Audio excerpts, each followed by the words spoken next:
ओम साईराम मंडळी, कसे आहात सगळे? आज मी तुम्हाला वांग्याच्या भाजीची रेसिपी शेअर करणार आहे.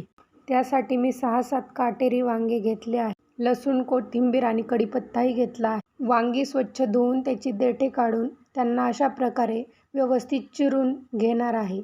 त्यानंतर आता मी सर्व वांगी अशा प्रकारे चिरून त्यांना पाण्यामध्ये टाकून ठेवणार आहे, जेणेकरून वांगी काळी पडणार नाहीत. अशा प्रकारे मी सर्व वांगी पाण्यामध्ये टाकून ठेवली आहे. त्यानंतर आता मी खलबत्त्यामध्ये कोथिंबीर आणि लसूण बारीक करून घेणार आहे. शेंगदाण्याचा कूट त्यामध्ये आता मी लसूण आणि कोथिंबीर टाकून घेत आहे.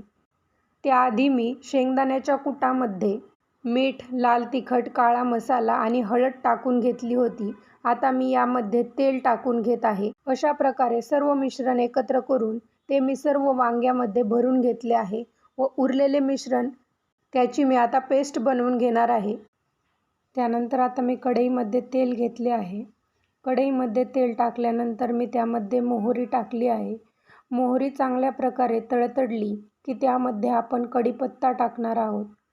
त्यानंतर आता आपण त्यामध्ये हळद टाकली आहे व त्यामध्ये मी बनवलेली पेस्टही टाकून घेतली आहे. आता आपण त्यामध्ये वांगी टाकूयात.